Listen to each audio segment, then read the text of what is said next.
Okay, students, my name is Dr. Nilesh Ashkankar and I will going to teach you the applied mathematics 3 or engineering, you can say engineering mathematics 3. So आप second semester पास करके third semester में आ गए तो यहाँ पे आपको अभी mathematics में M3 पढ़ना है। M3 का मतलब होता है इंजीनियरिंग मैथमेटिक्स 3। सो अब इंजीनियरिंग मैथमेटिक्स 3 का सिलेबस क्या होता है पहले ये जान लेते हैं। सो इंजीनियरिंग मैथमेटिक्स 3 में टोटल 6 यूनिट है, उसमें से फर्स्ट यूनिट जो है आपका है Laplace transform. Okay, second unit जो है वो है आपका inverse Laplace transform. Third unit जो है वो है आपका Fourier transform. Okay, fourth unit जो है वो है आपका partial differential equation and fifth and sixth unit है आपका function of complex variable. Function of complex variable. Okay, तो ये फिफ्थ और सिक्स्थ यूनिट में फंक्शन ऑफ कॉम्प्लेक्स वेरिएबल एक डिफरेंशियल कैलकुलस है और दूसरा एक इंटीग्रल कैलकुलस है। तो ये दोनों यूनिट हम यहाँ पे पढ़ेंगे। ओके, तो हम स्टार्ट करते हैं पहले लैप्लास ट्रांसफॉर्मेशन से। सो लैप्लास ट्रांसफॉर्मेशन होता क्या है, ये स्टडी में क्यों है, ठीक है, और इसके एप्लीकेशंस क्या क्या होते हैं, इसकी डेफिनेशंस क्या है, इसकी प्रॉपर्टीज क्या है, ठीक है, ये सब कुछ हम डिस्कस करेंगे यहाँ पे। ओके, सो लैप्लास ट्रांसफॉर्म में जनरली यूज मतलब लैप्लास ट्रांसफॉर्म हम किस लिए यूज करते हैं, क्यों है ये लैप्लास ट्रांसफॉर्म का यूज क्या है। ओके, तो लैप्लास ट्रांसफॉर्म हम यूज करते हैं कोई भी डिफरेंशियल इक्वेशन सॉल्व करने में, मतलब चाहे वो ऑर्डिनरी डिफरेंशियल इक्वेशन हो या फिर पार्शियल डिफरेंशियल इक्वेशन हो। अब ऑर्डिनरी डिफरेंशियल इक्वेशन में आपने पढ़ा होगा कि हम जब सॉल्यूशन निकालते हैं तो उसमें पहले हायर ऑर्डर डिफरेंशियल इक्वेशन के लिए हम पहले CF निकालते हैं, बाद में PI निकालते हैं। CF की अलग अलग केसेस है, मेरे ख्याल से CF की 3 to 4 केसेस है, PI की 5 to 6 केसेस है।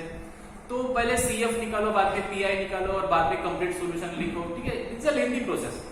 लैप्लास ट्रांसफॉर्मेशन क्या करता है कि लैप्लास ट्रांसफॉर्मेशन से अगर हमें हायर ऑर्डर डिफरेंशियल इक्वेशन को सॉल्व करना है सो यू डिड नॉट मतलब आपको जरूरत नहीं पड़ेगी कि CF निकालो या फिर PI निकालो, आप लैप्लास ट्रांसफॉर्मेशन से डायरेक्ट सॉल्यूशन निकाल सकते हो। ओके, और लैप्लास ट्रांसफॉर्मेशन से जो सॉल्यूशन मिलता है वो रहता है आपका particular solution. Okay, not a general solution.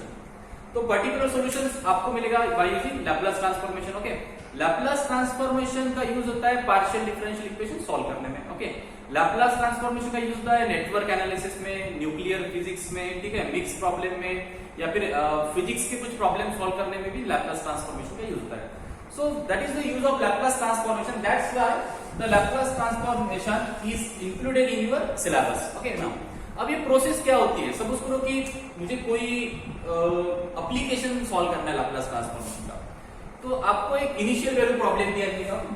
So initial value problem मतलब क्या होता है कि प्रॉब्लम के साथ आपको एक इनिशियल कंडीशन दी जाती है। ओके, मतलब the value of dependent variable at independent variable. Okay, that is called as initial value problem. अब ये जो इनिशियल वैल्यू प्रॉब्लम है इस पे हम लैप्लास ट्रांसफॉर्मेशन अप्लाई करेंगे तो ये जो इनिशियल वैल्यू प्रॉब्लम है ये आपका अलजेब्रिक प्रॉब्लम में कन्वर्ट हो जाएगा। ठीक है, इनिशियल वैल्यू प्रॉब्लम ये आपका अलजेब्रिक प्रॉब्लम में कन्वर्ट हो जाएगा। ओके, नाउ बाद में इस अलजेब्रिक प्रॉब्लम को हम सॉल्व करेंगे, ठीक है ना, by using law of algebra. Okay, so इसको सॉल्व करेंगे और बाद में हम इसका इनवर्स लैप्लास ट्रांसफॉर्म लेंगे, ठीक है ना। पहले हम इनिशियल वैल्यू प्रॉब्लम पे लैप्लास ट्रांसफॉर्म अप्लाई करेंगे, बाद में ये जो इनिशियल वैल्यू प्रॉब्लम है ये आपका अलजेब्रिक प्रॉब्लम में कन्वर्ट हो जाएगा। उसके बाद में हम इसको सॉल्व करेंगे और इनवर्स लैप्लास ट्रांसफॉर्म ले लेंगे, ठीक है, तो आपको क्या मिलेगा, इस इनिशियल वैल्यू प्रॉब्लम का सॉल्यूशन मिल जाएगा। That is a simple process to solve any initial value problem. Okay, what we do first apply Laplace transformation on initial value problem. Okay, then problem is converted into algebraic problem. We can solve this algebraic problem by using the law of algebra. Okay, and we take inverse Laplace transform, so we get the solution of initial value problem. So that is the process of finding the solution of initial value problem. That is, in that way we can solve the applications, ठीक है, by using Laplace transformation. अभी हम पढ़ते हैं definitions क्या होती है Laplace transformations की। ओके, आपको वीडियो पूरा देखना पड़ेगा। ओके, अगर स्टेप बाय स्टेप मैं यहाँ पे हर एक प्रॉब्लम आपके साथ डिस्कस करूंगा, मैक्सिमम प्रॉब्लम मैं यहाँ पे लूंगा और मैक्सिमम प्रॉब्लम मैं आपको होमवर्क पे दूंगा। सो आपने अगर पूरा वीडियो देखा तभी आप लैप्लास ट्रांसफॉर्मेशन को अच्छे से समझ सकते हो। ओके, सो कोशिश करो पूरा वीडियो देखने की, क्लियर है। तो चालू करते हैं डेफिनेशन से। So definition of Laplace transform. Okay, so क्या होता है लैप्लास ट्रांसफॉर्म?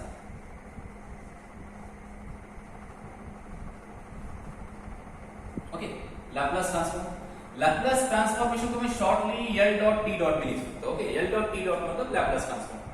सो सबसे पहले देखते हैं डेफिनेशंस क्या होते हैं।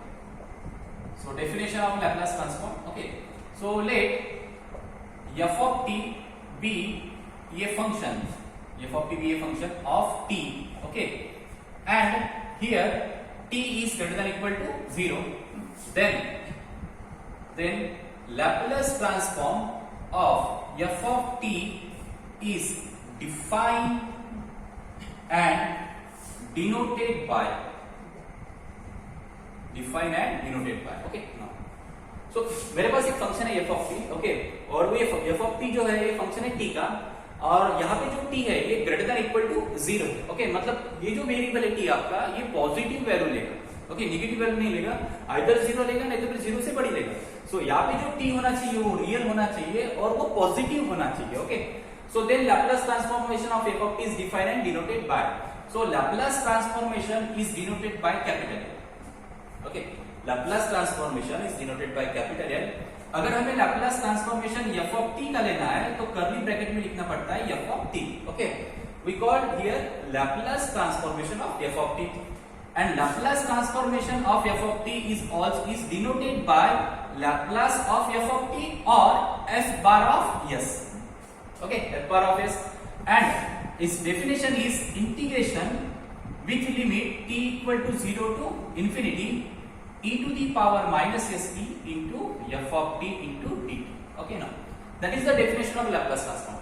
अब यहाँ पे एक चीज हम इसको यहाँ पे समझ लेते हैं। ओके, तो सबसे पहले मैंने लिखा है कि Laplace transformation of f of t, मतलब Laplace transformation में f of t का लेने जा रहा हूँ और इसको डिनोट किया जाता है f bar of s से। ओके, और इसको हम f bar of s से क्यों डिनोट करते हैं? देखो, ट्रांसफॉर्म का मतलब क्या होता है? ट्रांसफॉर्म का मतलब होता है किसी फंक्शन को ट्रांसफॉर्म करना, मतलब एक फंक्शन से दूसरे फंक्शन में कन्वर्ट करना। ओके ना, that is the meaning of transform. तो Laplace ट्रांसफॉर्मेशन क्या करता है कि Laplace ट्रांसफॉर्मेशन एक फंक्शन का कन्वर्शन दूसरे फंक्शन में करता है। हम Laplace ट्रांसफॉर्मेशन ले रहे हैं f का, सो यहाँ पे जो f है ना, कन्वर्ट कर f Laplace क्या करता है? f को कन्वर्ट करता है f बार। ओके, साथ में उसका वेरिएबल भी चेंज होता है। ओके, वेरिएबल मतलब क्या? सपोज करो कि पहले इसका वेरिएबल t था, हमारा original function f of t था। जब हमने Laplace ट्रांसफॉर्मेशन अप्लाई किया तो हमारा जो फंक्शन मिलता है वो f bar of s मिलता है, तो साथ में यहाँ पे वेरिएबल भी चेंज हुआ। इसका मतलब ये है कि ये जो t है यहाँ पे दो स्पेस है, एक को बोलेंगे t स्पेस, दूसरे को बोलेंगे s स्पेस। ओके ना, तो यहाँ पे दो स्पेस है, एक है आपका t स्पेस और दूसरा है आपका s स्पेस। तो Laplace ट्रांसफॉर्मेशन क्या करता है कि t स्पेस को कन्वर्ट करता है s स्पेस में। ओके, यहाँ पे t को मैं इसको बोलूंगा कि ये डोमेन बोल सकता हूँ। ओके ना, ये है आपका t डोमेन बोल सकता हूँ मैं। ओके, यहाँ पे s डोमेन बोल सकता हूँ। तो मतलब क्या करता है Laplace ट्रांसफॉर्मेशन कन्वर्ट करता है t डोमेन को s डोमेन में। ओके ना, अब सपोज करो कि मैंने Laplace transformation f of t कर लिया, तो f of t का conversion f bar of s में हुआ। ओके, अब डेफिनेशन देखते हैं। यहाँ पे Laplace ट्रांसफॉर्मेशन के डेफिनेशन में इंटीग्रेशन आता है और इंटीग्रेशन की लिमिट होती है 0 टू इंफिनिटी। ओके, अब ये t की लिमिट है, where t varies from 0 to infinity. यहाँ पे आता है e to the power minus st into f of t dt। अब e to the power minus st इसको बोला जाता है एक्सपोनेंशियल फंक्शन, या फिर e to the power minus st को कर्नल भी कहा जाता है। Okay, colonel. ओके, और ये जो कर्नल ऑफ Laplace ट्रांसफॉर्म, ठीक है, e to the power minus st को कर्नल ऑफ Laplace ट्रांसफॉर्मेशन भी कहा जाता है। ओके, नाउ ये छोटे छोटे पॉइंट ध्यान में रखिए क्योंकि एमसीक्यू में ऐसे क्वेश्चंस आ सकते हैं कि what is e to the power minus st in Laplace transform. So what is the kernel of Laplace transform what is the kernel of Laplace transform? So the answer is e to the power minus st। So e to the power minus st को kernel भी कहा जाता है, और ये जो function रहता है ये फंक्शन रहता है t और s का, because e to the power minus st here the power of exponential is s and t, the multiplication of s and t, so the kernel is a function of t and s। तो यहाँ पे e to the power minus st को बोला जाता है colonel, जिसको हम exponential function भी कहते हैं। और ये जो दूसरा फंक्शन रहता है f of t, ठीक है, ये फंक्शन मतलब जिसका आपको Laplace लेना रहता है वो ये फंक्शन रहता है f of t। ओके ना, so in definition of Laplace transform there is a multiplication of two function out of which one is a exponential function, that is e to the power minus st, and another one is a f of t। okay ना, और हम integration करेंगे with respect to t से। Okay, अब इसका जो भी answer आएगा, ठीक है, अब ये जो इंटीग्रेशन है ये एग्जिस्ट होना चाहिए। ओके, यहाँ पे provided that the integral exist. अगर आपको लैप्लास ट्रांसफॉर्मेशन की डेफिनेशंस वैलिड है ऐसे बोलना है तो उसके लिए कंडीशन क्या है कि ये जो इंटीग्रेशन है ये एग्जिस्ट होना चाहिए। ओके, तब जाके हम बोल सकते हैं कि Laplace of F of T इतना है। ओके, और एग्जिस्ट का मतलब क्या होता है, इंटीग्रल एग्जिस्ट का मतलब क्या होता है कि इस इंटीग्रेशन का आंसर कोई तो भी फाइनाइट नंबर आना चाहिए। जीरो आया चलेगा, zero is a finite number. Okay, negative आता है, पॉजिटिव आता है, मतलब कोई ना कोई रियल नंबर मिलेगा, ठीक है ना, रियल नंबर चलेगा, इमेजिनरी नंबर चलेगा, लेकिन आपको आंसर इन्फिनिटी नहीं लाना है। ओके, अगर इस इंटीग्रेशन का आंसर इन्फिनिटी आता है या फिर ये जो इंटीग्रेशन है एग्जिस्ट ही नहीं हो रहा है, ओके, तब जाके ये हम नहीं बोल सकते, हम बोल सकते हैं कि Laplace transformation of F of T does not exist. Okay, तो सबसे पहले आपको ये इंटीग्रल एग्जिस्ट है ये करके ये बताना पड़ेगा। Okay, so provided that the integral should be exist. So Laplace transformation F of T के लैप्लास ट्रांसफॉर्मेशन में दो फंक्शन आते हैं, एक रहता है e टू द पावर -60, दूसरा रहता है F of T into dt। Okay, यहाँ पे जरा ऑब्जर्व करो कि e के पावर में यहाँ पे नेगेटिव साइन है। ओके, नेगेटिव साइन के साथ s रहता है। Okay, what is s? s जो रहता है वो पैरामीटर रहता है, ठीक है, h जो रहता है वो एक पैरामीटर रहता है, और ये जो पैरामीटर रहता है ये रियल रहता है, ठीक है ना। s एक पैरामीटर रहेगा, एक या फिर एक ये वेरिएबल रहेगा जो कि रियल वेरिएबल रहेगा। ओके, और s के साथ यहाँ पे t मल्टीप्लिकेशन में आता है। ओके, और यहाँ पे t का पावर 1 होगा, मतलब लीनियर t है, साथ में मल्टीप्लिकेशन में f ऑफ t आएगा। f ऑफ t मतलब कौन, जिसका आप लैप्लास ट्रांसफॉर्मेशन निकालने लगे। ओके ना, सो ये जो रहेगी ये रहेगी आपकी definition of Laplace transform. Okay, now अब ये लैप्लास ट्रांसफॉर्मेशन एग्जिस्ट होने के लिए कंडीशंस क्या है? Okay, there are two condition out of one is a necessary condition, दूसरी है सफिशिएंट कंडीशन। अब नेसेसरी और सफिशिएंट कंडीशन क्या कहती है, जरा ध्यान दो कि ये जो फंक्शन है f ऑफ t, ये जो फंक्शन है f ऑफ t, ये जो f ऑफ t की जो वैल्यू है, ठीक है, mod of f of t की जो वैल्यू है किसी एक फंक्शन से, मतलब m e to the power, suppose करो कि यहाँ पे मैं kt लिखता हूं, ठीक है ना, मैंने एक अज्यूम किया कि for some s and k। Okay, for some s and k, ये जो mod of f of t की जो वैल्यू है वो less than equal to m e to the power kt के बराबर होनी चाहिए। ओके ना, मतलब mod of f of t की वैल्यू ये less than equal to m e to the power kt के बराबर होनी चाहिए, मतलब f ऑफ t की वैल्यू इस वैल्यू से बड़ी नहीं होनी चाहिए, m e to the power kt से बड़ी नहीं होनी चाहिए, तो इससे ये वैल्यू छोटी होनी चाहिए या फिर बराबर होनी चाहिए। ओके, तब जाके हम बोल सकते हैं कि लैप्लास ट्रांसफॉर्मेशन ये एग्जिस्ट हो रहा है। ओके, और दूसरी जो कंडीशन है वो है कि f ऑफ t जो रहेगा ये कंटिन्यूअस होना चाहिए। f ऑफ t जो है ये कंटिन्यूअस होना चाहिए, और कंटिन्यूअस होना चाहिए या फिर पीस वाइज कंटिन्यूअस होना चाहिए। ओके, अब पीस वाइज कंटिन्यूअस का मतलब क्या होता है? पीस वाइज कंटिन्यूअस मतलब सपोज करो कि आपके पास एक इंटरवल है। ओके, सपोज करो कि ये इंटरवल a टू b, तो इस इंटरवल पे ये फंक्शन अगर कंटिन्यूअस है, ओके, तो या फिर पीस वाइज कंटिन्यूअस है, तो पीस वाइज कंटिन्यूअस का मतलब क्या है कि a और b के बीच में जितने भी इंटरवल्स आते हैं सभी इंटरवल पे वो फंक्शन कंटिन्यूअस होना चाहिए, और एट द एंड पॉइंट उसकी एंड पॉइंट पे फंक्शन की वैल्यू सम फाइनाइट नंबर आनी चाहिए, तब हम बोलेंगे कि it is a piecewise continuous. Okay, तो ये था छोटा सा इंट्रोडक्शन अबाउट लैप्लास ट्रांसफॉर्मेशन। अब चलो एक बार रिवाइज करते हैं। Laplace transformation of f of t is denoted by L of f of t which is also denoted by L bar of s। Definition: t equal to 0 to infinity integration, okay, e to the power minus st into f of t dt। यहाँ पे जो e to the power minus st है इसको बोला जाता है kernel of Laplace transformation. Okay, so Laplace transformation की definition में इंटीग्रेशन की लिमिट 0 टू इंफिनिटी आती है, और यहाँ पे दो फंक्शन का मल्टीप्लिकेशन रहता है, उसमें से एक फंक्शन एक्सपोनेंशियल रहता है, दूसरा फंक्शन ऑफ t रहता है, मतलब जिसका आप लैप्लास ट्रांसफॉर्मेशन लेने जाते हैं।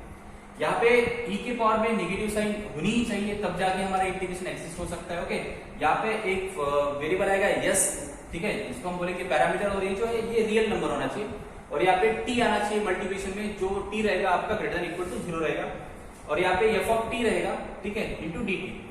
अब यहाँ पे दो कंडीशन है लैप्लास, और हाँ साथ में ये भी कि ये जो इंटीग्रेशन है ये एग्जिस्ट होना चाहिए। ओके, साथ में लैप्लास ट्रांसफॉर्मेशन एग्जिस्ट होने के लिए दो कंडीशन और है कि मतलब नेसेसरी कंडीशन है, सफिशिएंट कंडीशन। तो mod of F of T की value less than equal to m e to the power kt होनी चाहिए for some yes and for some m and k के लिए, ओके ना। और एफ ऑफ टी ये continuous होना चाहिए या फिर पीस वाइज कंटीन्यूअस होना चाहिए, ओके। तो ये था छोटा सा इंट्रोडक्शन लैप्लास ट्रांसफॉर्मेशन के बारे में। अब हम देखते हैं कि अलग अलग फंक्शंस का लैप्लास ट्रांसफॉर्मेशन कैसे लिया जाता है, ओके। तो हम स्टार्ट करते हैं बेसिक फंक्शन से, ओके। तो ये जो बेसिक फंक्शन जो रहेगा वो कौन सा लेंगे हम, सपोज करके हम के ले लेंगे बेसिक फंक्शन, ओके डन। अभी हम लेंगे लैप्लास ट्रांसफॉर्मेशन, मतलब अलग अलग फंक्शन का लैप्लास ट्रांसफॉर्मेशन कैसे लिया जाता है। तो सपोज करो कि सबसे पहले मुझे लैप्लास ट्रांसफॉर्मेशन निकालना है k का, ओके ना। अब ये k का लैप्लास ट्रांसफॉर्मेशन क्या आएगा, ओके। यहाँ पे k जो रहेगा ये k कांस्टेंट नंबर रहेगा, ओके। k क्या रहेगा, कांस्टेंट नंबर। तो लैप्लास ट्रांसफॉर्मेशन क्या करता है, लैप्लास ट्रांसफॉर्मेशन एक फंक्शन को दूसरे फंक्शन में कन्वर्ट करता है, साथ में उसका वेरिएबल भी चेंज होता है, मतलब डोमेन भी चेंज होता है। सपोज करो कि आपको फंक्शन t डोमेन में दिया है, तो आपका जो डोमेन चेंज होगा वो यस रहेगा, okay, after applying Laplace transformation. तो बाय डेफिनेशन चलते हैं। तो डेफिनेशन क्या है लैप्लास ट्रांसफॉर्मेशन की, कि अगर सपोज करो कि लैप्लास आपको किसी फंक्शन का लेना है, f ऑफ t का लेना है, तो इसको डिनोट किया जाता है f बार ऑफ s से, ओके। और यहाँ पे इंटीग्रेशन आता है, लिमिट t की 0 पे इंफिनिटी होती है, e to the power minus s t आता है, और इनटू यहाँ पे f of t into dt आता है। That is the basic definition of Laplace transformation, okay. हाँ, अब ये जो फंक्शन है f बार ऑफ s, ये फंक्शन s में क्यों आता है, जब हम इंटीग्रेशन करते हैं with the limit 0 to infinity, okay. After solving this integrations, ठीक है ना, we put the limit of t that is 0 to infinity, okay. और जो भी फंक्शन बचते हैं t की तो हम लिमिट पुट कर रहे हैं ना, t की लिमिट पुट अप करने के बाद t तो डिसअपियर हो जाएगा, तो बचेगा कौन, यहाँ पे s बचेगा। सो आपको जो फंक्शन मिलता है वो s के फॉर्म में मिलता है, that's why we denote the Laplace transformation of f of t by f bar of s, okay. तो अभी हम लैप्लास ट्रांसफॉर्मेशन देखने जा रहे हैं k का, कि k का लैप्लास ट्रांसफॉर्मेशन क्या है। तो मैं यहाँ पे अकॉर्डिंग टू डेफिनेशन जो लूंगा कि अगर मुझे लैप्लास ट्रांसफॉर्मेशन निकालना है f ऑफ t, अभी मेरा f ऑफ t कौन सा हो गया, k हो गया, तो f ऑफ t की जगह मैं k रखूंगा, ओके ना। So we get Laplace transformation of k is equal to, ठीक है, इसका आंसर क्या आएगा, f पावर ऑफ s तो लिखा, मतलब s के फॉर्म में क्या आएगा ये हमें निकालना है। So by using definition, so there is a limit of t 0 to infinity e to the power minus st into यहाँ पे आएगा k, यहाँ पे dt, ओके। अब यहाँ पे जो f ऑफ t की हमने अज्यूम किया है वो क्या किया, k, ओके। मतलब हमें k का लैप्लास ट्रांसफॉर्मेशन निकालना, और k क्या है, आपका कांस्टेंट है, तो k कांस्टेंट है, तो k को इंटीग्रेशन के बाहर निकाल दो। यहाँ पे t की लिमिट रहेगी 0 to infinity e to the power minus st into dt, okay ना। अब अगर मैं इसका इंटीग्रेशन करता हूँ तो इंटीग्रेशन का फार्मूला आपको पता ही, ओके ना। e to the power minus st का इंटीग्रेशन क्या होता है, इंटीग्रेशन का फार्मूला, इंटीग्रेशन ऑफ, अगर मुझे ये t निकालना है तो e to the power at का integration e to the power at upon में, अगर मैं integration with respect to t करने जा रहा हूं, so e to the power at का integration e to the power at upon ये, मतलब t का कोएफिशिएंट। तो यहाँ पे आएगा e to the power minus st का integration e to the power minus st, और मैं इंटीग्रेशन कर रहा हूँ विद रिस्पेक्ट टू t से, तो t का कोएफिशिएंट कौन है, यहाँ पे माइनस s है, तो मैं यहाँ पे लिखूंगा माइनस s, और लिमिट क्या है आपकी 0 टू इंफिनिटी, ओके। ये t की लिमिट है, तो माइनस s एक कांस्टेंट है, मैं बाहर निकाल लेता हूं, माइनस यहाँ पे k बाय s हो जाएगा, ओके ना। ब्रैकेट में बचेगा e to the power minus st, और लिमिट है आपकी 0 टू इंफिनिटी। अब ये जो लिमिट है 0 टू इंफिनिटी, ये t की लिमिट है, तो ये जो लिमिट पुट अप करेंगे हम t की जगह पुट अप करेंगे, so Laplace transformation of k is equal to minus k by s, okay. In bracket यहाँ पे आएगा e to the power minus s into infinity, s into infinity means infinity, so e to the power minus infinity and here e to the power minus 0. so आप 0 की कोई sign नहीं रहती, ध्यान रखना, हाँ इंफिनिटी की साइन हो सकती है, एक प्लस इंफिनिटी दूसरी माइनस इंफिनिटी, 0 की कोई साइन नहीं रहती है, तो यहाँ पे मैं माइनस 0 रहे या प्लस 0 रहे, मैं सिंपली लिखूंगा 0, ओके। अब आपको पता होना चाहिए कि e to the power minus infinity का जो आंसर होता है वो आता है 0, ध्यान रखना, okay. e to the power minus infinity का जो आंसर होता है वो आता है 0, सो यहाँ पे minus k by s, okay. e to the power minus infinity is equal to 0 minus e to the power 0 is 1, okay. So यहाँ पे मिलेगा 0 minus 1 minus 1 minus 1 minus minus plus, तो इसका आंसर आएगा k बाय s। तो Laplace transformation of constant, okay ना, कोई भी कांस्टेंट का लैप्लास ट्रांसफॉर्मेशन क्या होता है, constant upon s। For example suppose करो कि फॉर पर्टिकुलर, अगर मैं यहाँ पे k की वैल्यू 1 लेता हूँ, फॉर k इक्वल टू 1, तो क्या आएगा फॉर k इक्वल टू 1 के लिए लैप्लास ट्रांसफॉर्मेशन ऑफ 1, ओके, और ये आपका स्टैंडर्ड फार्मूला है Laplace transformation of 1. So Laplace transformation of 1 for k equal to 1 के लिए, ओके, तो k के वैल्यू में 1 रखता हूं तो यहां पे मिलेगा answer 1 by s. So Laplace transformation of 1 जो होता है वो होता है 1 by s. Laplace transformation of k होता है k बाय s. तो 1 के लिए क्या होगा 1 बाय s, 2 के लिए क्या होगा 2 बाय s, 3 के लिए 3 बाय s, 4 के लिए 4 बाय s. अगर आपको सपोज करो कि 1000 का लैप्लास निकालना है तो 1000 का लैप्लास कितना आएगा 1000 अपॉन s. ओके, सो ये रहेगा आपका Laplace transformation of k. So Laplace transformation of k होता है आपका k बाय s. ओके, देखो हमने क्या किया, लैप्लास ट्रांसफॉर्मेशन क्या करता है, कोई एक फंक्शन को किसी दूसरे फंक्शन में कन्वर्ट करता है, साथ में उसका वेरिएबल भी चेंज होता है, मतलब डोमेन भी चेंज होता है. डोमेन पहले अगर t रहेगा तो बाद में उसका जो डोमेन रहेगा वो s बन जाएगा. तो यहाँ पे k था, ओके, k इज और कांस्टेंट, तो कांस्टेंट का लैप्लास हमेशा क्या आता है k बाय s. देखो आपको फंक्शन मिला s के फॉर्म, ओके, और आपका फंक्शन भी चेंज हो गया.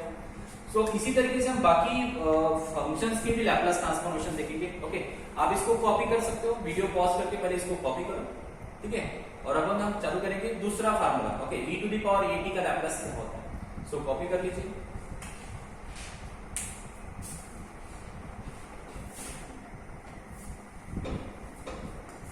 ओके,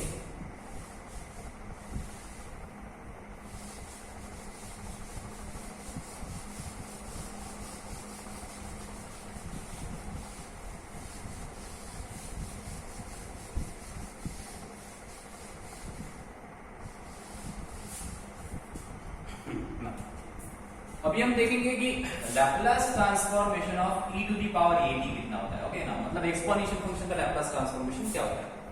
सो एक्सपोनेंशियल फंक्शन का लैप्लास ट्रांसफॉर्म मतलब e to the power at. e to the power at का लैप्लास होता है 1 अपॉन s माइनस 100. ओके, अब हम देखेंगे कि e to the power at का लैप्लास 1 अपॉन s माइनस से कैसे होता है. तो by using definition, Laplace transform की definition, Laplace of f of t is equal to f bar of s, integration with limit t equal to 0 to infinity e to the power minus st into f of t. So यहाँ पे अभी आपका function कौन सा है, e to the power at है, तो f of t की जो वैल्यू है वो रहेगी आपकी e to the power at.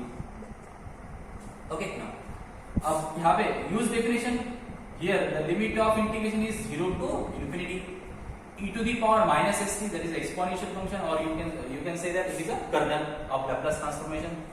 और यहाँ पे f ऑफ t, तो अभी हम किसका लैप्लास लेने जा रहे हैं, e to the power at का. तो e to the f of t की वैल्यू जो वैल्यू रहेगी वो रहेगी आपकी e to the power at इनटू d.